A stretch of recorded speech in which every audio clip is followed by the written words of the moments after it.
শুরু করছি আজকের গল্প সমরেশ বসুর লেখা অদৃশ্য মানুষের হাতছানি। সেবার গোগল বাবা মায়ের সঙ্গে গিয়েছিল দার্জিলিংয়ে মাত্র বছর দুয়েক আগে। এর আগেও গোগল দার্জিলিংয়ে গেছে। তখন যে ঘটনা ঘটেছিল তা এতদিনে সবাই জেনেও গেছে। 2 বছরের আগের ঘটনা ছিল সম্পূর্ণ অন্যরকম। সে ঘটনা লোকজনের মধ্যে জানাজানি হয়নি, কোনো রকম হইচইও হয়নি। সেই জন্যেই ঘটনাটার কথা সাধারণ লোকে কিছু জানতে পারেনি। ঘটনাটা একরকম ভুতুরে ঘটনা বললেই চলে। সেবার দার্জিলিংয়ে যাবার আগে থেকে কোনো কথা ছিল না। পুজোর ছুটিতে কোথাও যাওয়া হবে না সেটা আগে থেকেই ঠিক ছিল। কিন্তু শেষ মুহূর্তে পুজোর ছুটির মাত্র দিন 7 বাকি থাকতে হঠাৎ একটা নিমন্ত্রণ জুটে গিয়েছিল। বাবার এক বন্ধু হাইকোর্টের, তিনি একজন ব্যারিস্টার, বাবারই বয়সী। ভদ্রলোকের নাম নীলমাধব বন্দ্যোপাধ্যায়। দার্জিলিংয়ে মেলের আগে একটু নিচেই হাসপাতালের খুব কাছেই তার পিতামহের আমলের একটি বাড়ি ছিল। নীলমাধববাবুর বাবা ছিলেন তার পিতার একমাত্র পুত্র। নীলমাধববাবু নিজেও তার বাবার একমাত্র ছেলে। সেই সূত্রেই দার্জিলিংয়ের বাড়িটি তিনি পেয়েছিলেন। গোগল শুনেছে বাবার সেই ব্যারিস্টার বন্ধু নীলমাধব বন্দ্যোপাধ্যায় নাকি অনেকবার বাবাকে সপরিবারে দার্জিলিংয়ে তার বাড়িতে নিমন্ত্রণ করেছেন। বাবা সময় করে উঠতে পারেনি। বছর দুয়েক আগে বাবা সেবার অফিসের কাজে বিশেষ ব্যস্ত থাকায় ছুটি নিতে পারেননি। সেজন্যে পুজোর পরে অফিস থেকে ছুটি পেতে তার অসুবিধা ছিল না। আর তার ব্যারিস্টার বন্ধুর তখনও হাইকোর্ট বন্ধ। তিনি বাবাকে বিশেষভাবে অনুরোধ করেছিলেন। পুজোর ছুটির পরেই সাধারণত বাৎসরিক পরীক্ষার সময় ঘনিয়ে আসে। সেজন্যে মা গোগলের পড়ার ব্যাপারে প্রথমে একটু আপত্তি তুলেছিলেন। শেষ পর্যন্ত নীলমাধববাবু মাকে বলে রাজি করিয়েছিলেন। আর তিনি মাকে রাজি করিয়েই বাবার সম্মতি পেয়ে নিজের থেকেই বাগডোগরা পর্যন্ত প্লেনের টিকিট কেটেছিলেন। বাবা ট্রেনেই যাবেন বলে স্থির করে রেখেছিলেন, আর সেই মতো ব্যবস্থাও করেছিলেন। কিন্তু নীলমাধববাবু বাবাকে বলেছিলেন, পুজোর ছুটিটা এখনো রয়েছে বলে ট্রেনের টিকিট পাওয়া একটু মুশকিল আছে, তাই আমি প্লেনের টিকিটই কেটেছি। মাত্র কয়েক ঘন্টার মধ্যেই আমরা দার্জিলিং পৌঁছে যাব। বাবা বাধ্য হয়েই প্লেনে যেতে রাজি হয়েছিলেন। তার বন্ধুকে গোগলের হাফ টিকিট নিয়ে 2.5টি টিকিটের টাকা দিতে গিয়েছিলেন। নীলমাধববাবু তাতে মনে খুবই দুঃখ পেয়েছিলেন। বলেছিলেন, সমীরেশ, তোমার জন্যে আমি টিকিট কেটেছি, তার জন্যে তুমি আমাকে টাকা দেবে, আর সে টাকা আমি নেব, তুমি তা ভাবতে পারলে? বাবা তবুও তার বন্ধুকে টাকাটা দেবার চেষ্টা করেছিলেন। নীলমাধববাবু টাকা নেননি। অবশ্য নীলমাধববাবু খুবই বড় লোক, আর বাবার ছেলেবেলারই বন্ধু। গোগলকে বলা হয়েছিল ও যেন নীলমাধব বন্দ্যোপাধ্যায়কে ব্যানার্জি কাকা বলে ডাকে। গোগল তারপর শুনেছিল নীলমাধব কাকা বিয়ে করেছিলেন, কিন্তু কাকিমা বেশি দিন বাঁচেননি। তিনি আর বিয়ে করেননি। তার কোনো ছেলে মেয়েও ছিল না, অথচ লোকজন নিয়ে থাকতে ভালোবাসেন। গোগলের সঙ্গে পরিচয় হয়ে যাবার পরই দুজনের মধ্যে খুব ভাব হয়ে গিয়েছিল। ব্যানার্জি কাকার সব ব্যবস্থাই করা ছিল। দমদম থেকে বাগডোগরায় প্লেনে যেতে সময় লেগেছিল মাত্র 40 মিনিট। বাগডোগরায় ব্যানার্জি কাকা খবর দিয়ে আগেই একটি গাড়ি রেখে দিয়েছিলেন। তখন বেলা 10টায় দমদম থেকে বাগডোগরার প্লেন উঠত। বেলা 1টাতেই গোগলরা দার্জিলিংয়ে পৌঁছে গিয়েছিল। ট্রেনে করে যাবার মধ্যে 2 রকমের আনন্দ আছে। দিনের বেলা গেলে মাঠ ঘাট, গ্রাম, নদী, অনেক দৃশ্য দেখতে দেখতে যাওয়া যায়। আর রাত্রের গাড়িতে গেলে তারও একটা মজা আছে। গোগলের ট্রেনে ঘুম এলেও বেশিক্ষণ ঘুমোতে পারে না। মাঝে মাঝেই ঘুম ভেঙে যায়, আর জেগে উঠে হঠাৎ মনে করতে পারে না ও কোথায় আছে। তারপর ট্রেনের শব্দে আর ঝাঁকুনিতে টের পায় ও চলেছে রাত্রের রেলগাড়িতে। টের পেয়েই আবার শুয়ে পড়ে। আবার ঘুম ভেঙে যায়, যেন একটা স্বপ্নের খেলার মধ্যে দিয়ে ভোরের আলোয় হঠাৎ এক নতুন দেশের ছবি চোখের সামনে ভেসে ওঠে। ট্রেনে যাবার সেই ভালো লাগা একরকম, প্লেনে যাবার মজা আর একরকম। সেবারই অবশ্য গোগলের প্রথম প্লেনে ওরা ছিল না। আগেও প্লেনে উড়েছে, পরেও বেশ কয়েকবার উড়েছে। প্লেনে জানলার ধারে বসে যেতে পারলে নিচের অনেক কিছুই দেখা যায়। তার মধ্যেও একটা মজা আর উত্তেজনা আছে। খুব ভালো করে লক্ষ্য করলে নিচের অনেক কিছুই দেখা যায়, যেমন নদী, জঙ্গল, চাষের মাঠ, রেল লাইন, রেল লাইনের উপর দিয়ে চলা ট্রেন, রাস্তা, রাস্তার উপর দিয়ে ছোট মোটর গাড়ি, সবই খুব ছোট আকারে ভালো দেখা যায়। গ্রামের পরে হঠাৎ কোনো শহর বা কারখানা এলেও চোখে পড়ে। আবার প্লেন যখন কাত হয়ে যায় তখন মনে হয় একদিকে নিচের ভূমি একদম আবছা হয়ে গেছে, উল্টো দিকের জানলায় চোখ পড়লে নিচের আর এক দৃশ্য। বড় নদীগুলোকে দেখা যেন বিরাট আঁকাবাঁকা অজগরের মতো। সেই অজগরের বুকে খুব ছোট পুতুলের মতো নৌকাও ভাসতে দেখা যায়। কোনো কোনো জায়গায় নদী এত চওড়া বহুদূর পর্যন্ত তার বালির চড়া দেখা যায়, আর ছোট নদীগুলো ছোট সাপের মতো দেখায়। সেবার ব্যানার্জি কাকার সঙ্গে অক্টোবর মাসের একেবারে শেষ দিকে যাওয়া হয়েছিল। আকাশ এত পরিষ্কার ছিল, বাগডোগরায় নামার আগেই বরফ ঢাকা কাঞ্চনজঙ্ঘা পরিষ্কার হয়ে গেছিল। প্লেনে যাবার মজাটা হলো অনেকটা পথ আকাশের উপর দিয়ে উড়ে খুব তাড়াতাড়ি পৌঁছে যাওয়া যায়। দার্জিলিং মেলে যেতে হলে সন্ধ্যা রাত্রি থেকে শিলিগুড়ি পৌঁছতেই সকাল হয়ে যায়। তারপরে গাড়িতে দার্জিলিং পৌঁছানো। অবশ্য দার্জিলিংয়ের টয় ট্রেনে গোগল চেপেছে। জিপ বা মোটর গাড়িতে যাওয়ার চেয়ে ওতেই আনন্দ বেশি, তবে টয় ট্রেনে যেতে সময় বেশি লেগে যায়। 2 বছর আগে ব্যানার্জি কাকার সঙ্গে কলকাতার বাড়ি থেকে সকাল 8:30টায় গাড়িতে বেরিয়ে প্লেনে উড়ে বাগডোগরা থেকে দার্জিলিং পৌঁছেছিল বেলা 1টায়। ম্যালের বাঁ পাশ দিয়ে একটা রাস্তা নিচের দিকে নেমে বাঁ দিকে ঘুরে হাসপাতালের দিকে গেছে। হাসপাতালের সামনে থেকেই একটা প্রায় 20 গজ চওড়া রাস্তা সোজা ব্যানার্জি কাকার বাড়ির গেটের সামনে পৌঁছে গেল।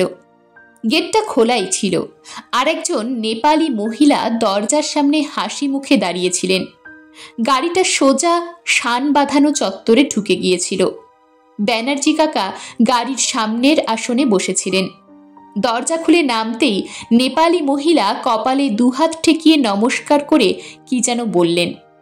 গোগলদের জানলার কাজ তোলা ছিল, ও তাড়াতাড়ি কাজ নামিয়ে দিয়েছিল। ব্যানার্জি কাকাও কপালে হাত ঠেকিয়ে নমস্কার করে যে ভাষায় নেপালি মহিলার সঙ্গে কথা বলেছিলেন গোগল তার বিন্দু বিসর্গও বুঝতে পারেনি। বাবা বলেছিলেন ব্যানার্জি কাকা নাকি নেপালি ভাষাতেই মহিলার সঙ্গে কথা বলেছিলেন। গোগল বাবা মায়ের সঙ্গে গাড়ি থেকে নেমেছিল। অক্টোবর মাসের শেষের দিক, পাহাড়ের নিচে তখনও গরম ছিল, কিন্তু মা আগে থেকেই সকলের জন্য গরম জামা আর শাল বের করে রেখেছিলেন। গাড়ির কাজ বন্ধ থাকলেও কার্শিয়াং আসার আগেই গোগল একটা ফুল হাতা সোয়েটার গায়ে দিয়েছিল। দার্জিলিংয়ে পৌঁছে ওর আর তেমন শীত করেনি। রোদ ছিল বেশ ঝকঝকে, আকাশ ছিল নীল। ব্যানার্জি কাকার বাড়িতে ঢোকার সামনে বাঁধানো চত্বরটা বেশ বড়। সামনেই কাচের মস্ত বড় দরজা, অনেকটা আয়নার মতোই। গোগলরা নিজেদের দেখতে পাচ্ছিল। ওটাই ছিল বাড়ির ভেতরে ঢোকবার দরজা। ঢোকবার দরজার পাশেই ছিল আর একটা ঘর। কাঠের দেয়ালের সেই ঘরটার দরজা ছিল খোলা। ভেতরে দেখা যাচ্ছিল একটা টেবিল ঘিরে কয়েকটা চেয়ার, কিন্তু লোকজন কেউ ছিল না। একটা জানলার কাচের পাল্লা ছিল বন্ধ। বাঁধানো চত্বরের সামনে লোহার রেলিং দিয়ে ঘেরা ছিল। রেলিংয়ের ওপারে কোনো ঘর বা চালের মাথা উঁচিয়ে ছিল না। চত্বরে দাঁড়িয়ে নিচে বেশ কিছু ছবির মতো সুন্দর বাড়ির ওপারে বড় আর চওড়া কার্ট রোডের ওপর দিয়ে গাড়ি চলাচল করতে দেখা যাচ্ছিল। তার ওপরেও নানা গাছপালা, বাড়ি ঘরের পাশ দিয়ে ছোট রাস্তার 2-4টি ছোট গাড়ি চলছিল, আর মাথার উপরে নীল আকাশ। ব্যানার্জি কাকার বাড়িটার পেছনে পাহাড়ের ধাপে ধাপে কয়েকটা বাড়ি দেখা যাচ্ছিল, আর সেই সব বাড়ির পাশ দিয়ে ছোট সরু রাস্তা উঠে গেছে। প্রথমে মনে হয়েছিল ব্যানার্জি কাকার বাড়িটা যেন ঘিঞ্জির মধ্যে, কিন্তু চত্বরে দাঁড়িয়ে রেলিংয়ের দিকে তাকালেই কার্ট রোড, গাড়ি ঘোড়া, বাজারের কিছু অংশ, লোকজনের যাতায়াত সবসময়ই দেখা যেত। তাছাড়া রাস্তার ওপরের পাহাড়ে গাছপালা, বাড়িঘর, ছোট রাস্তায় গাড়ি চলা আর আকাশ একেবারে অবারিত। তবে হ্যাঁ, ওদিকটায় কাঞ্চনজঙ্ঘা দেখতে পাবার কোনো আশা ছিল না। বাড়ির ভেতরের চত্বরে গাড়ি ঢুকতেই নেপালি মহিলা গেটটা বন্ধ করে দিয়েছিলেন। ব্যানার্জি কাকা গোগল আর বাবা মায়ের সঙ্গে মহিলার পরিচয় করিয়ে দিয়েছিলেন। মহিলার বয়স মায়ের থেকে কিছু বেশি। তার ফর্সা রং মুখে বেশ কিছু রেখা পড়েছিল। তার ছোট চোখ দুটি ছিল কালো। তার মুখের হাসিটি ভারী ভদ্র আর সুন্দর। তিনি মায়ের মতোই শাড়ি পরেছিলেন, আর একটা নীল রঙের ফুল হাতা সোয়েটার ছিল তার গায়ে। তিনি বাবা মাকে কপালে দুহাত ঠেকিয়ে নমস্কার করেছিলেন। বাবা মাও তাকে নমস্কার জানিয়েছিলেন। তিনি বাংলায় বলেছিলেন, আসুন মিস্টার চ্যাটার্জি, মিসেস চ্যাটার্জি, বাড়ির ভেতরে আসুন। মহিলার বাংলা কথা শুনে বাবা মা খুব অবাক হয়েছিলেন। গোগলও কম অবাক হয়নি। তবে তার বাংলা বলার মধ্যে উচ্চারণটা ছিল একটু অন্যরকম। ব্যানার্জি কাকা আবার নেপালি ভাষায় মহিলাকে কিছু বলেছিলেন। মহিলা পাশের কাঠের ছোট ঘরের দিকে একবার দেখে কি যেন জবাব দিয়েছিলেন। ব্যানার্জি কাকা তারপর মহিলাকে দেখিয়ে বাবা মাকে বলেছিলেন, এই মহিলাকে আমি মৈলি দিদি বলে ডাকি।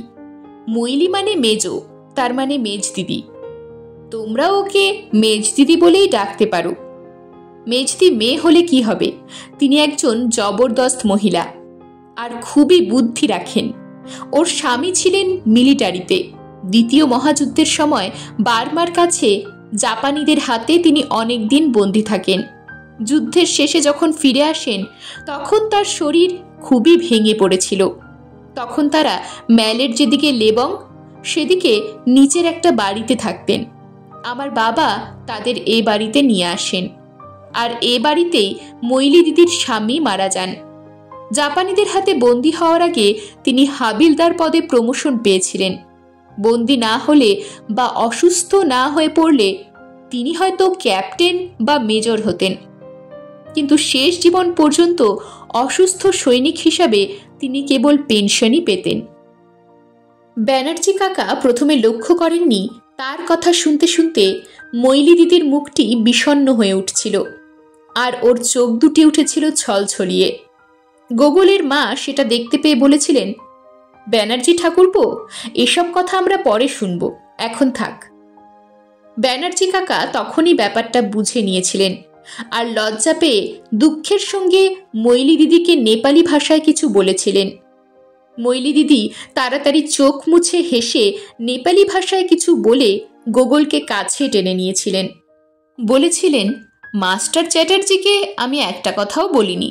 তোমার জরুর খুব ভুক লেগেছে, চলো ভেতরে চলো, খাবার সব তৈরি আছে। কেবল গরম জলে সাবান দিয়ে হাত ধোবে আর ডাইনিং টেবিলে খেতে বসে যাবে। এই হলেন আমাদের মৈলি দিদি। ব্যানার্জি কাকা হেসে বাংলায় বলেছিলেন, মৈলি দিদির দুটি মেয়ে আছে। বড় মেয়ের বিয়ে হয়ে গেছে, তার নাম দুর্গা, আর ছোট মেয়ের নাম মায়া, তার এখনো বিয়ে হয়নি, তবে হতে আর বেশি দিন দেরিও নেই। দুর্গা আর মায়াও মৈলি দিদির সঙ্গে থাকে। দুর্গার বর প্রতাপ বাহাদুর বাজারের এক শেঠ মারোয়ারির দোকানে চাকরি করে। দুর্গার একটি ছেলে আছে। মায়া গত বছর স্কুল ফাইনালে পাশ করেছে। মৈলি দিদি আমাদের বাড়ির কেয়ারটেকার, তিনি সব দেখাশোনা করেন। মৈলি দিদি না থাকলে আমাদের আর দার্জিলিংয়ে আসা হতো না। মৈলি দিদি বাংলা কথা সবই বুঝতে পারছিলেন। লজ্জা পেয়ে হেসে বাংলায় বলেছিলেন, ব্যানার্জি ভাইয়া যাই বলুক, তিনি আমাকে প্রতি মাসে যা টাকা পাঠান তাতেই আমি সব করতে পারি। আমার সংসার আর মেয়েদের সব তিনিই দেখাশোনা করেন। চলুন ভেতরে চলুন, আপনারা নিচে থেকে ওপরে এসেছেন। বাইরের রোদটা ভালো লাগলেও বেশি ঠান্ডা এখন লাগবে না। আপনাদের গরম জল রাখা আছে, আমি বলবো আজ আপনারা চান করবেন না, হঠাৎ ঠান্ডা লেগে যেতে পারে, বেলাও হয়েছে, এখন দুপুরের খাবার সময়, আপনারা সবাই সকালবেলা কলকাতা থেকে কতটুকুই আর খেয়ে এসেছেন। গোগল বলে উঠল, আমরা গাড়িতে আস্তে আস্তে কমলা লেবু, বিস্কুট, চকলেট আর গরম দুধ খেয়েছি।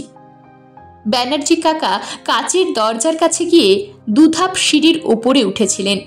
কাচের বড় দরজাটা খুলে ধরে বলেছিলেন, সবাই ভেতরে চলে এসো। গোগল তখন মাকে জিজ্ঞেস করছিল, মা, মইলি দিদিকে আমি কি বলে ডাকবো? তুমি আমাকে মইলি আন্টি বলে ডাকবে গোগল। মইলি দিদি নিজেই হেসে বলেছিলেন, আর গোগলের গাল টিপে দিয়ে আদর করে বলেছিলেন, তুমি খুব মিষ্টি ছেলে, দিদিরা তোমাকে পেলে খুব আদর করবে। বাবা আর মা যখন কাচের দরজার ভেতরে ঢুকছিলেন, গোগলের চোখে পড়ল খুবই জরাজীর্ণ খাকি রঙের মিলিটারি পোশাক পরা রোগা আর লম্বা একজন দরজার অন্য পাশে দাঁড়িয়ে আছে। তার মাথায় একটা নেপালি কালো টুপি। চোখের কোল বসা লোকটির চোখ দুটো যেন বড় বেশি জলজল করছিল। নাকের নিচে দুদিকে ঝুলে পড়া একজোড়া গোঁফ। জরাজীর্ণ মিলিটারি পোশাকের মধ্যে খাকি রঙেরই ছেঁড়াখোড়া একটা ফুল হাতা উলের সোয়েটার পরা। হাতার বাইরে হাত দুটো ময়লা আর শীর্ণ। তার মুখেও যেন নানা রকমের হিজিবিজি দাগ, কিন্তু তার চোখ দুটো ভীষণ জলজল করছিল। গোগলের দিকে একবার তাকাতেই ও চোখ সরিয়ে নিল। ওই চোখে চোখ রাখা যায় না। ব্যানার্জি কাকার ঠিক উল্টো দিকে সিঁড়ির ওপরে দরজার এক পাশে লোকটি দাঁড়িয়েছিল, দেখছিল ব্যানার্জি কাকাকে, কিন্তু ব্যানার্জি কাকা যেন তাকে দেখতেই পাচ্ছিলেন না, অথবা ইচ্ছে করেই তুচ্ছ তাচ্ছিল্য করে দেখছিলেন। তিনি না হয় দেখছিলেন না, বাবা মাও কি লোকটিকে দেখতে পেলেন না? আশ্চর্য! জলজান্ত একটা লোক দরজার অন্য পাশে দাঁড়িয়ে আছে, বাবা মাকে জলজলে চোখে দেখছে, অথচ বাবা মা একবার লোকটির দিকে মুখ ফিরিয়ে দেখলেন না, দরজার ভেতরে ঢুকে গেলেন। তারপর মইলি আন্টি গোগলের হাত ধরে সিঁড়ির ধাপে উঠলেন। লোকটির সঙ্গে গোগলের চোখাচোখি হলো, আর আশ্চর্য, সেই জলজলে চোখের চাউনিটা কেমন নরম হয়ে গেল। ঝুলে পড়া গোফের দুপাশে একটু হাসি ফুটল, অথচ মইলি আন্টি সেদিকে ফিরেও তাকালেন না, যেন দেখতেই পাচ্ছেন না। গোগলকে নিয়ে ভেতরে ঢুকে গেলেন। তারপরেই ভেতরে ঘুরে এলেন ব্যানার্জি কাকা। কাচের বড় পাল্লা দরজাটা বন্ধ করে ভেতর থেকে ছিটকিনি এঁটে দিলেন। গোগল পেছন ফিরে দেখল দরজার বাইরে তখনও লোকটি দাঁড়িয়ে, কাচের দরজা দিয়ে ভেতরের দিকে দেখছে। পেছন ফিরে দেখতে গিয়ে কাঠের মেঝের উপর পাতা কার্পেটে গোগল জুতো পায়ে হোঁচট খেল। মইলি আন্টি বললেন, আহা, লাগে নাই তো? কার্পেটের এই জায়গাটা একটু উঁচু হয়ে আছে। গোগল তখনও পেছন ফিরে তাকিয়ে লোকটিকে দেখছিল, সেও গোগলকেই দেখছিল। মইলি আন্টি জিজ্ঞেস করলেন, তুমি বাইরে কি দেখছো? কিছু ফেলে এসেছো? না। গোগল মাথা নেড়ে দরজার বাইরে চোখের ইশারায় দেখিয়ে জিজ্ঞেস করল, ওখানে দরজার বাইরে এক পাশে ও লোকটি কে দাঁড়িয়ে আছে যে? মইলি আন্টি অবাক চোখে যেন হঠাৎ একটা ঝিলিক খেয়ে গেল। তিনি মুখ ফিরিয়ে দরজার দিকে তাকালেন, বললেন, কই, ওখানে কেউ নেই তো, তুমি কাকে দেখতে পেলে? খুব পুরনো খাকি রঙের ছেঁড়া মিলিটারি পোশাক পরা একটি লোক তো এখানে দরজার একপাশে সিঁড়িতে দাঁড়িয়ে আছে। গোকুল বলল, মাথায় কালো নেপালি টুপি, পায়ের জুতো ময়লা ছেঁড়া, হাত দুটো ময়লা আর রোগা, মুখে একজোড়া গোঁফ। সে আমার দিকে তাকিয়ে একটু একটু হাসছে। আপনারা কেউ তাকে দেখতে পাচ্ছেন না? মইলি আন্টি যেন কেবল অবাক হলেন না, হঠাৎ খুব রেগে উঠে চোখ পাকিয়ে দরজার দিকে তাকালেন। গোগল আরও অবাক হয়ে দেখল লোকটি মুখ ফিরিয়ে আস্তে আস্তে সিঁড়ি থেকে নেমে চত্বরের ওপর দিয়ে হেঁটে বাঁ দিকে রেলিংয়ের ওপাশের আড়ালে চলে গেল। মইলি আন্টি কিন্তু বললেন, না তো গোগল, কেউ ওখানে দাঁড়িয়ে নেই, আমরা কেউ দেখতে পাইনি। নতুন জায়গায় বেড়াতে এসে তুমি বোধহয় ভুল দেখেছ। চলো, ভেতরে চলো। গোগল কিছুতেই বলতে পারল না, কিন্তু ভুল যে ও দেখেনি সে বিষয়ে ওর নিজের মনে কোনো সন্দেহই ছিল না। ও দেখল বাবা মা ব্যানার্জি কাকা সেখানে নেই। কার্পেটের 3 দিকে সোফা সেট, মাঝখানে একটা গোল সেন্টার টেবিল, সামনেই একটা কাঠের পার্টিশন। ডান দিকের কাঠের দেয়ালে রয়েছে কাচের পাল্লা বন্ধ একটা বড় জানালা। সামনে পার্টিশনের একপাশে একটি কাচের পাল্লার দরজা। সেই দরজা দিয়ে ভেতরে একটা বড় ঘর দেখা যাচ্ছে। মৈলি আন্টি গোগলের হাত ধরে সেই দরজা খুলে ভেতরে ঢুকলেন। কাঠের মেঝের খানিকটা অংশ খোলা, বাকি সবই কার্পেট পাতা। সেখানে মস্ত বড় ডাইনিং টেবিল, টেবিলের ওপর সাদা থপথপে কাপড় পাতা, দুটো ছোট ফুলদানিতে ফুল, দুটো বড় পেতলের মোমদানিতে 2 ইঞ্চি ডায়ামিটারের মোটা গোলাপি রঙের বড় মোমবাতি রয়েছে।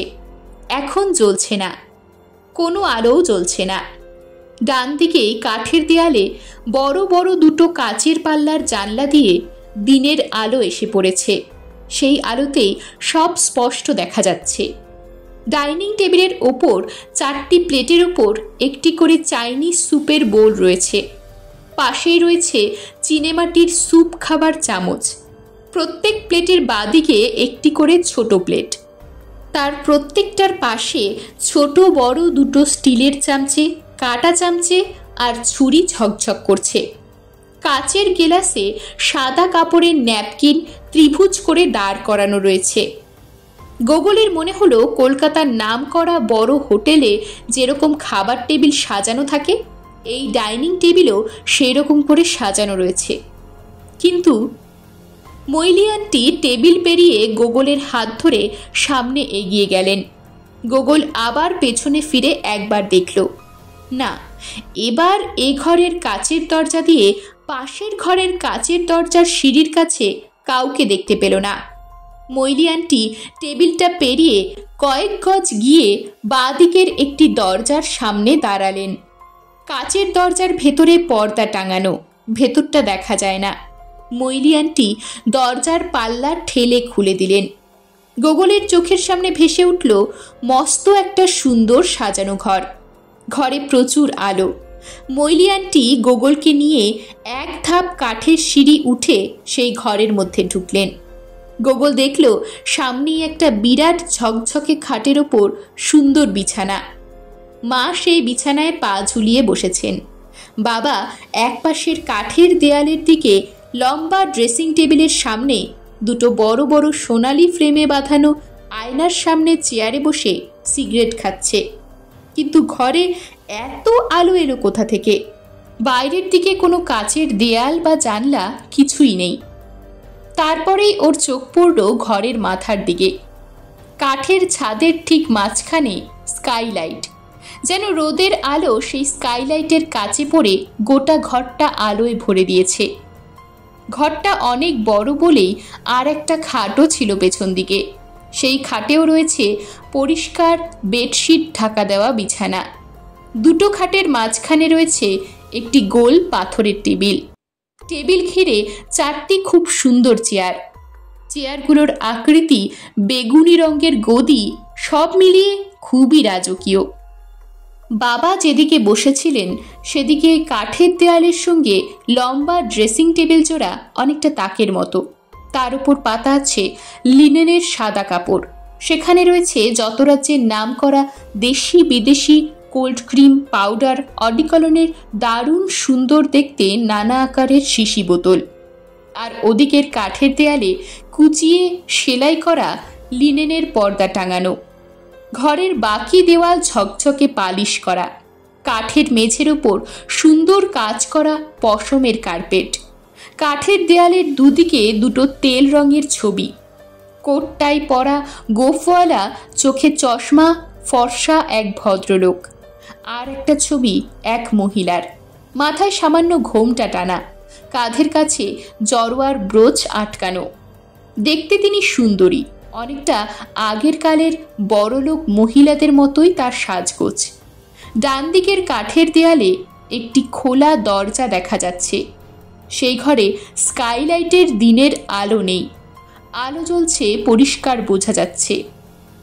মৈলি আন্টি গোগলকে নিয়ে সোজা এগিয়ে গেলেন ঘরের একটা শেষ দিকে।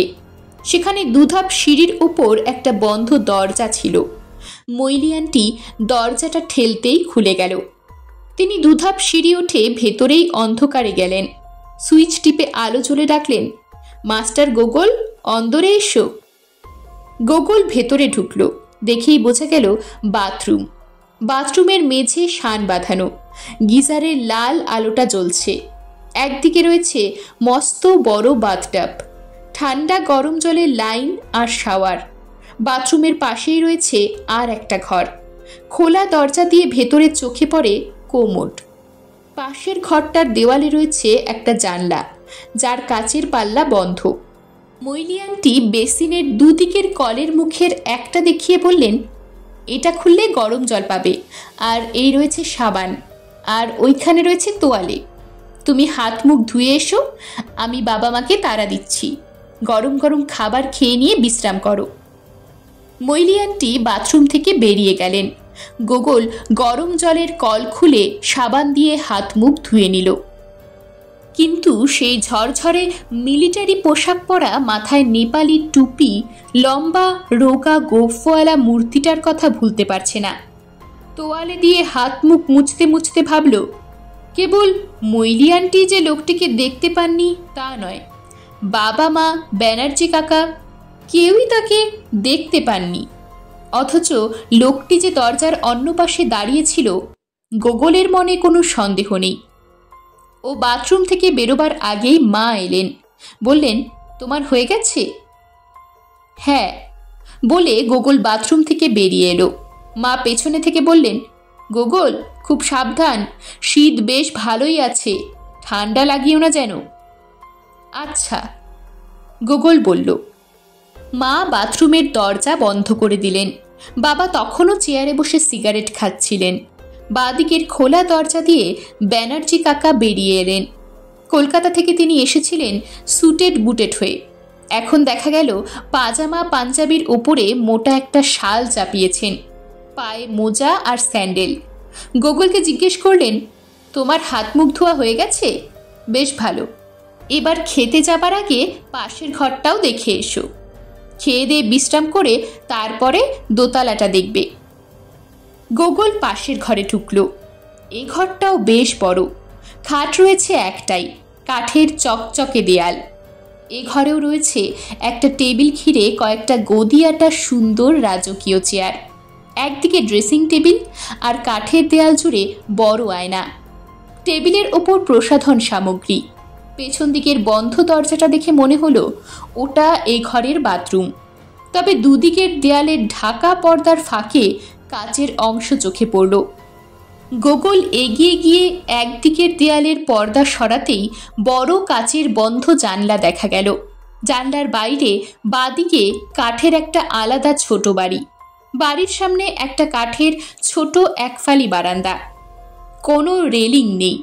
বারান্দার নিচে ছোট একটুখানি খোলা জায়গা, শান বাঁধানো পরিষ্কার।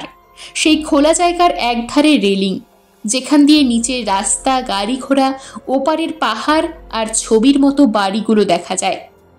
কাঠের একফালি সরু বারান্দায় শাড়ি পরা একজন মহিলা। বয়স তার অনেক কম। গায়ে কোনো গরম জামা আছে বলে মনে হলো না। বেনি ঝুলছে পিঠে। কোলে একটি বছরখানেক বয়সের ছেলে। তার গায়ে পুরো হাতা আর গলা ঢাকা উলের সোয়েটার।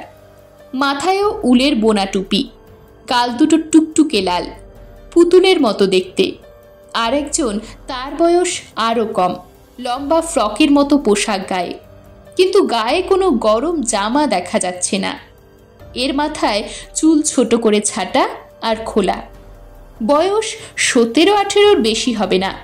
গোগলের মনে হলো এরাই বোধহয় মৈলি আন্টির দুই মেয়ে, দুর্গা আর মায়া।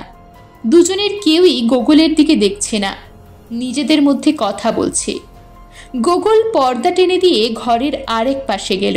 সেদিককার পর্দা খুলতেই বন্ধ কাচের জানলা দিয়ে বাইরে বাগান দেখা গেল। বেশ কিছু গোলাপ গাছ রয়েছে, কিন্তু ফুল নেই। চন্দ্রমল্লিকার টব রয়েছে বেশ কয়েকটা। ক্যাকটাসও রয়েছে নানা রকম। তাছাড়া আছে সবজির বাগান। সবজি বাগানে ফুল আর বাঁধাকপি, টমেটো আর ধনেপাতা রয়েছে। দেখলেই বোঝা যায় বাগানটি নিয়মিত যত্ন করা হয়। গোগল পর্দাটা ফেলে সরে আসবার মুহূর্তেই থমকে দাঁড়িয়ে পড়ল। দেখল সেই জরাজীর্ণ মিলিটারি পোশাক পরা, নেপালি টুপি মাথায়, পায়ে ছেঁড়া ক্যাম্বিসের জুতো, ময়লা শীর্ণ হাত আর গোফওয়ালা রোগা লম্বা লোকটি ডান দিকের কাঠের বাড়ির আড়াল থেকে বেরিয়ে এলো। ডান দিকের কাঠের বাড়িটায় মৈলি আন্টি থাকেন। গোগল একটু আগেই বাড়িটার অন্যদিকে বারান্দায় মৈলি আন্টির দুই মেয়েকে কথা বলতে দেখেছে। এই লোকটা কি মৈলি আন্টির বাড়ির ভেতর থেকেই বেরিয়ে এলো? গোগল ভাবতেই লোকটা বাগানের দিকে নেমে গোগলের দিকে তাকালো। সে যে বাইরে থেকে কাচের মধ্যে গোগলকে দেখতে পাচ্ছে কোনো সন্দেহ নেই, কারণ গোগল পর্দা ফেলে সরে আসবে ভেবেও সরে আসতে পারল না। লোকটা যেন ওকে দেখা দেবার জন্যেই কাঠের বাড়ির আড়াল থেকে বেরিয়ে এলো। গোগলের চোখে চোখ রেখে সে অপলক তাকিয়ে আছে, কিন্তু এখন তার চোখ দুটো জ্বলজ্বল করছে না। অবশ্য তার চোখ দুটো বড় বেশি সাদা। এখন সে গোগলের দিকে করুণ চোখে তাকিয়ে আছে, আর যেন সামান্য ঘাড় নাড়িয়ে কিছু একটা ইশারা করছে। তার ঝুলে পড়া গোঁফজোড়া নড়ে উঠল কিনা বোঝা গেল না, অথচ মনে হলো সে যেন ঠোঁট নেড়ে কিছু বলল। বাগানের সীমানার বাইরে সাদা আর নীল রঙের একটা ছোট কাঠের বাড়ি। বাগানের পেছনে যেমন জমি ওপর দিকে উঠে গেছে, সাদা নীল বাড়িটার পেছন দিকেও তেমনই উঁচুতে জমি উঠেছে। সেখানে রয়েছে কয়েকটা পাইন আর নানা রকমের ছোট ছোট গাছপালা, যার মাঝখান দিয়ে সরু আঁকাবাঁকা রাস্তা ওপরে উঠেছে। সেই সরু পথে দু একজন মহিলা পুরুষকে ওঠানামা করতে দেখা যাচ্ছে। গোগল দেখল সাদা নীল বাড়িটার সীমানার লতানো বেড়ার সামনে এসে দুটি নেপালি ছেলে দাঁড়ালো। তারা এদিকের বাগানের দিকেই মুখ করে দাঁড়িয়ে হাসতে হাসতে নিজেদের মধ্যে কি কথাবার্তা বলছে। গোগলের থেকে দুজনেই বয়সে একটু ছোট হবে। মিলিটারি পোশাক পরা লোকটি একবার মুখ ফিরিয়ে ছেলে দুটির দিকে দেখল। তাদের মধ্যে দূরত্ব ৬-৭ গজের বেশি নয়, অথচ ছেলে দুটি যে লোকটিকে দেখতে পাচ্ছে তা মোটেই মনে হচ্ছে না। ওরা বাগানের দিকে মুখ করে কথা বলছে আর হাসছে, অথচ একবারও লোকটার দিকে ফিরে দেখছে না। অবশ্য ওরা এই জানলায় পর্দার পাশে গোগলকেও দেখছে না, নিজেদের কথা আর হাসিতেই ব্যস্ত। কি ব্যাপার গোগল, তুমি এখনো জানলায় দাঁড়িয়ে কি দেখছো? পেছনে মায়ের গলা শোনা গেল। মৈলি দিদি আমাদের গরম গরম খাবার বেড়ে দেবার জন্যে তৈরি, তাড়াতাড়ি এসো। গোগল ডাকলো, মা শোনো, এখানে একটু এসো। মা গোগলের কাছে এগিয়ে এলেন। গোগল বন্ধ কাচের জানলা থেকে পর্দা আরেকটু সরিয়ে বলল, তুমি বাইরে বাগানে কি দেখতে পাচ্ছ বলো তো? কি আবার দেখব? মা অবাক হয়ে বললেন, ফুল গাছ, ক্যাকটাস, কপি, টমেটো এইসব। গোগল জিজ্ঞেস করলো, আর কিছু দেখতে পাচ্ছ না? পাচ্ছি বই কি। মা বললেন, ওপাশের বাড়ির বেড়ার ধারে দুটি ছেলে দাঁড়িয়ে দাঁড়িয়ে কথা বলছে। কেন বলো তো? গোগলের চোখ তখন সেই লোকটির দিকে। লোকটিও গোগলের দিকেই তাকিয়েছিল। গোগল তবু মাকে জিজ্ঞেস করলো, ওই ছেলে দুটো ছাড়া আর কাউকে দেখতে পাচ্ছ না? না তো। মা অবাক হয়ে বললেন, আবার কাকে দেখব? ওখানে তো আর কেউ নেই, তুমি দেখতে পাচ্ছ নাকি? গোগল থতমত খেয়ে গেল। ও মাকে সত্যি কথাটা বলতে পারল না, কারণ জানে মা বিশ্বাস তো করবেনই না, আর সমস্ত ব্যাপারটাকে আজে বাজে আজগুবি কিছু ভেবে গোগলকে একা আশেপাশে কোথাও একটু বেরোতেও দেবেন না। ও উড়িয়ে দেবার মতো করে বললে, না দেখতে পাচ্ছি না, মনে হচ্ছিল একটা অন্য লোককে যেন হঠাৎ দেখলাম। ভুল দেখেছ। মা বললেন, ওইসব গাছপালার মধ্যে লোকজন মাঝে মাঝে পাহাড়ের পথে ওঠানামা করছে, তাদেরই দেখছ। আর কাকেই বা দেখতে পাবে? এখন তাড়াতাড়ি খেতে চলো। গোগলের চোখে চোখ রেখে লোকটা তখনও একইভাবে দাঁড়িয়েছিল। সে যেন ঘরের ভেতরে মায়ের কথা শুনতে পেল আর ঘাড় ঝাঁকিয়ে গোগলকে চলে যেতে ইশারা করল। গোগল তাতে আরও অবাক হলো। মা আবার তাড়া লাগাবার আগেই ও পর্দাটা টেনে দিল, মায়ের সঙ্গে ঘর থেকে বেরিয়ে গেল। পাশের ঘরে আসতেই গোগল চীনা খাবারের গন্ধ পেল। গন্ধ পেয়েই অনেকক্ষণের চাপা পড়া খিদেটা যেন জন্ম নিয়ে উঠল। বাবা আর ব্যানার্জি কাকা পাশের ঘরে ছিলেন না। গোগল মায়ের সঙ্গে বাইরে গেল। বাবা আর ব্যানার্জি কাকা টেবিলের কাছে বসে পড়েছিলেন।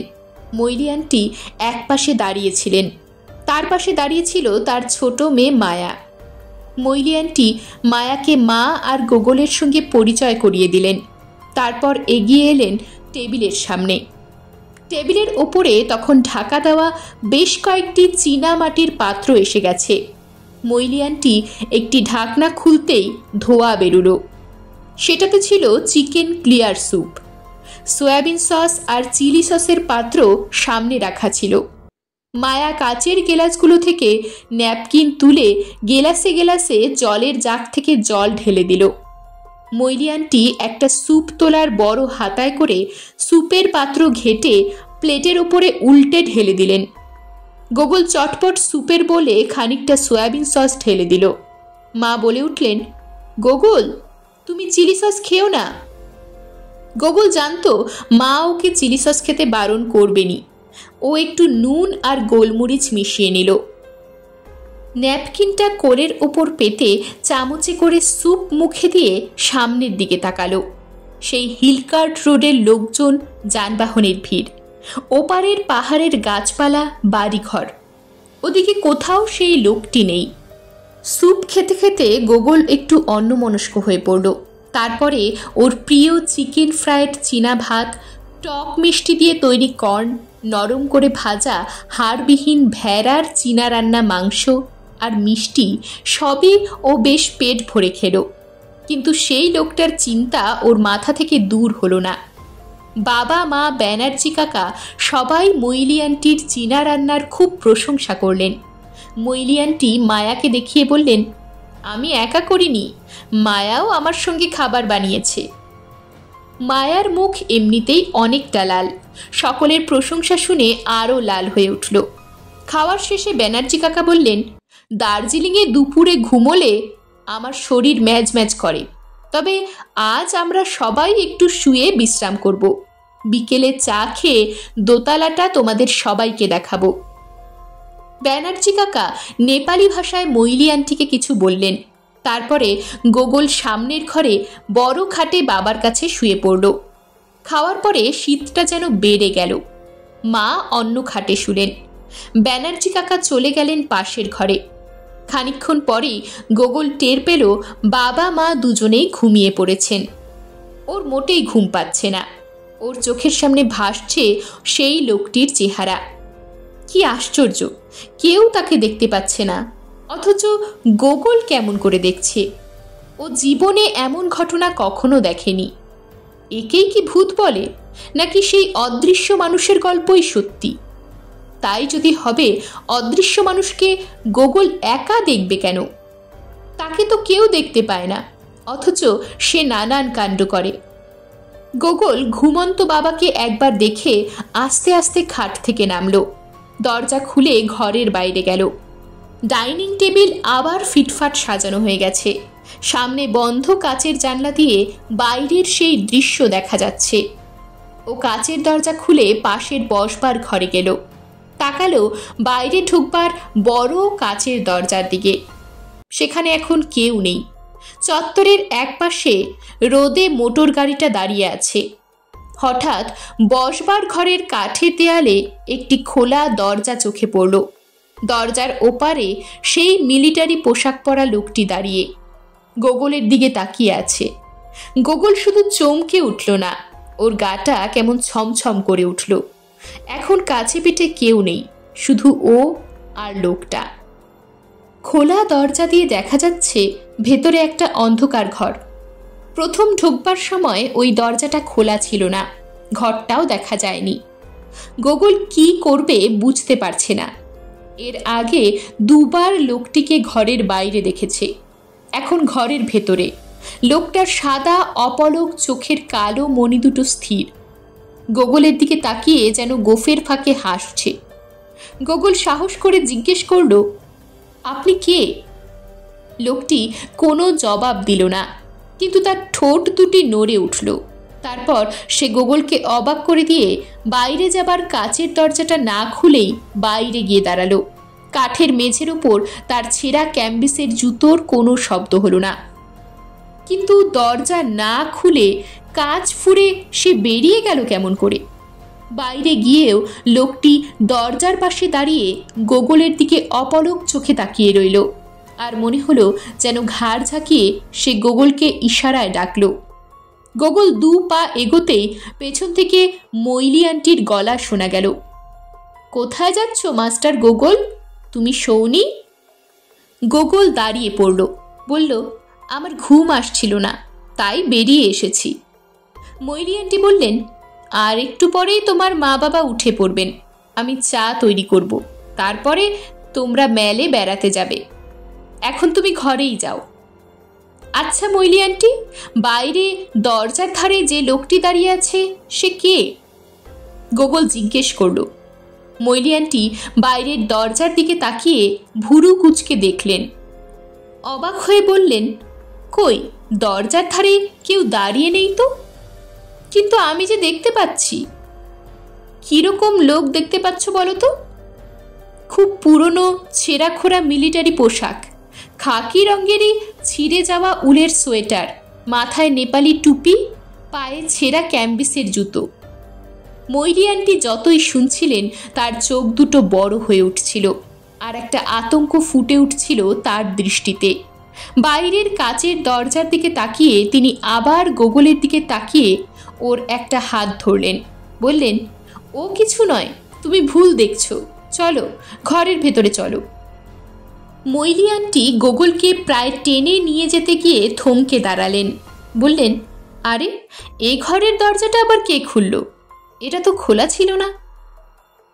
ওই লোকটি একটু আগে এই দরজায় দাঁড়িয়েছিল, গোগল বলল। আমি জিজ্ঞেস করলাম আপনি কে, কিন্তু কোনো জবাব দিল না। মৈলি আন্টি খোলা দরজাটা টেনে বাইরে থেকে শেকল টেনে দিয়ে বললেন, তুমি যেরকম লোকের কথা বললে সেরকম কোনো লোক ঘরের অন্তরে ঢুকতেই পারে না, তুমি ভুল দেখেছ।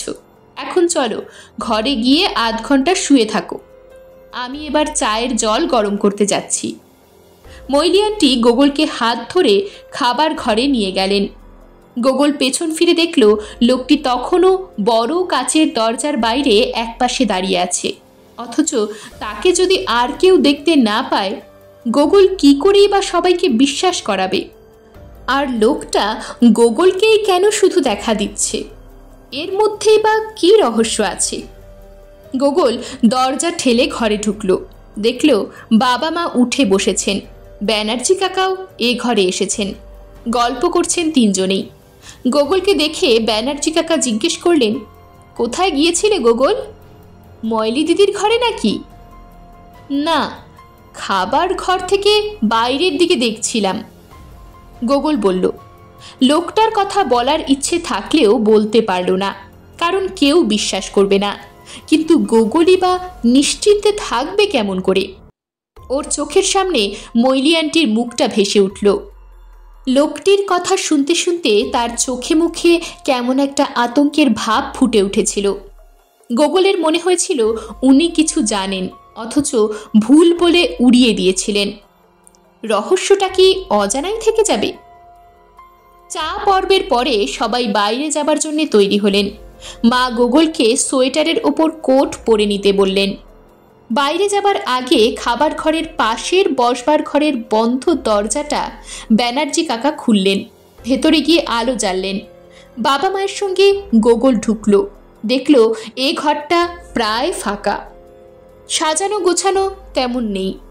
এ ঘরেরই বাঁ দিকে দোতলায় ওঠার কাঠের সিঁড়ি রয়েছে। মৈলি আন্টি এ সময় এসে পড়লেন। ব্যানার্জি কাকা সবাইকে ডেকে ওপরে নিয়ে গেলেন। ওপরটা আরও সুন্দর, সমস্ত কাচের জানলায় ঢাকা দেওয়া মোটা পর্দাগুলো মৈলি আন্টি সরিয়ে দিলেন।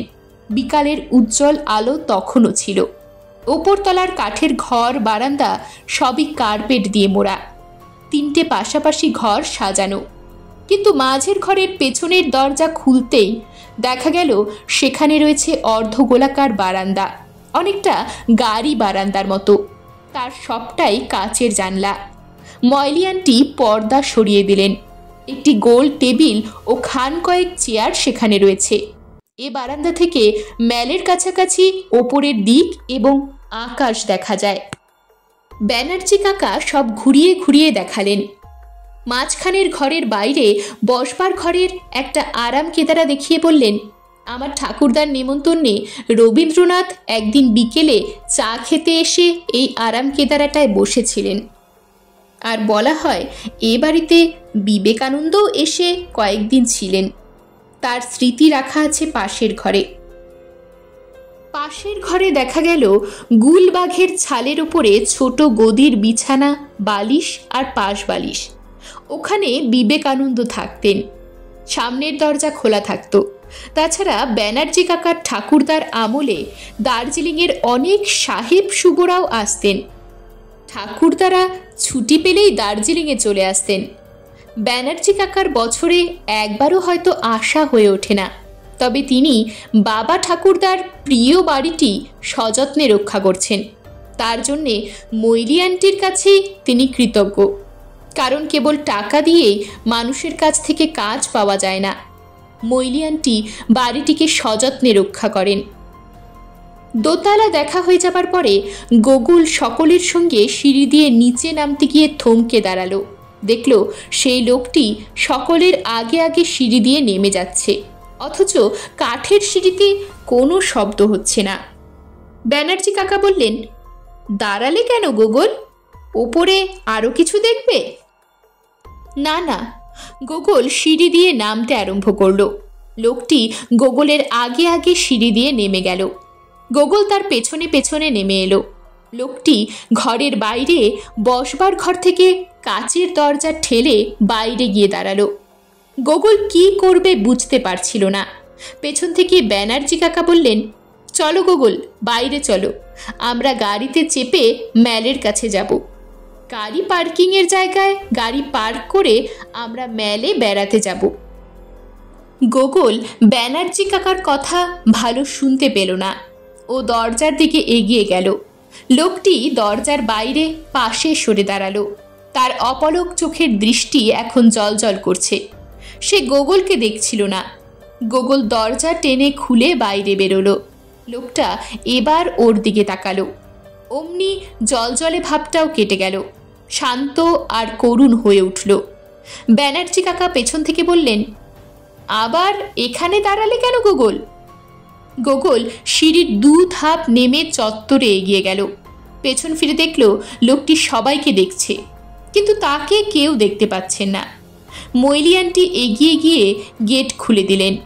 বাগডোগরা থেকে যে গাড়িটি এসেছিল আর যে ড্রাইভার চালিয়ে নিয়ে এসেছিল তার কোনো বদল হয়নি। ড্রাইভার গাড়ির ইঞ্জিন চালিয়ে এগিয়ে নিয়ে এলো। ব্যানার্জি কাকা সামনের আসনে ড্রাইভারের পাশে বসলেন। গোগল বাবা মার সঙ্গে দরজার পাশে বসল। দেখল লোকটি ওদের গাড়ির দিকেই, কিন্তু হঠাৎ সে গাড়ির কাছে দৌড়ে এলো আর দরজাটা খুলে ফেলল। গোগল প্রায় চিৎকার করে উঠতে যাচ্ছিল। ব্যানার্জি কাকা অবাক হয়ে বললেন, আরে দরজাটা ভালো করে বন্ধ করনি দেখছি, হঠাৎ খুলে গেল। বলে দরজাটা আবার টেনে লক করে দিলেন। গোগল দেখল ব্যানার্জি কাকা আর ড্রাইভারের মাঝখানে লোকটার সামনে মুখ করে বসে আছে। কি মতলব লোকটার? কোনো বিপদ আপদ ঘটাবে না তো? গাড়ি তখন হাসপাতালের সামনে দিয়ে আস্তে আস্তে ওপরে উঠছে। একমাত্র গোগল ছাড়া আর কেউ দেখতে পাচ্ছে না গাড়িতে আর একটা লোক। আশ্চর্য, ব্যানার্জি কাকা বা ড্রাইভারও টের পাচ্ছেন না তাদের মাঝখানে একজন বসে আছে। ম্যালে যাবার রাস্তার যেখানে গাড়ি পার্ক করা হয় ড্রাইভার সেখানে গাড়ি দাঁড় করালো। ব্যানার্জি কাকা সামনের সিট থেকে নামলেন। গোগল বাবা মায়ের সঙ্গে নামলো। তখনও রোদ আছে, রাস্তায় বেশ ভিড়। গোগলের চোখ লোকটার উপর। দেখল লোকটা গাড়ি থেকে নেমে গোগলের দিকে তাকালো। এবার সে স্পষ্টই হাসল। ব্যানার্জি কাকার সঙ্গে তখন বাবা মা ম্যালের দিকে হেঁটে চলেছেন। লোকটি হাত তুলে গোগলকে ইশারায় সেদিকে দেখালো। বাবাও তখন পেছন ফিরে ডাকলেন, গোগল এসো, ওখানে দাঁড়িয়ে রইলে কেন? গোগল তাড়াতাড়ি এগিয়ে গেল। লোকটা গোগলদের ছাড়িয়ে আরও এগিয়ে গেল। রাস্তায় নানা রকমের নানা পোশাকের লোকজন, দুপাশে কত রকমের দোকান। গোগলের কোনো দিকে খেয়াল নেই। ও দেখছে লোকটি আগে আগে চলেছে, আর মাঝে মাঝেই পেছন ফিরে গোগলদের দেখছে।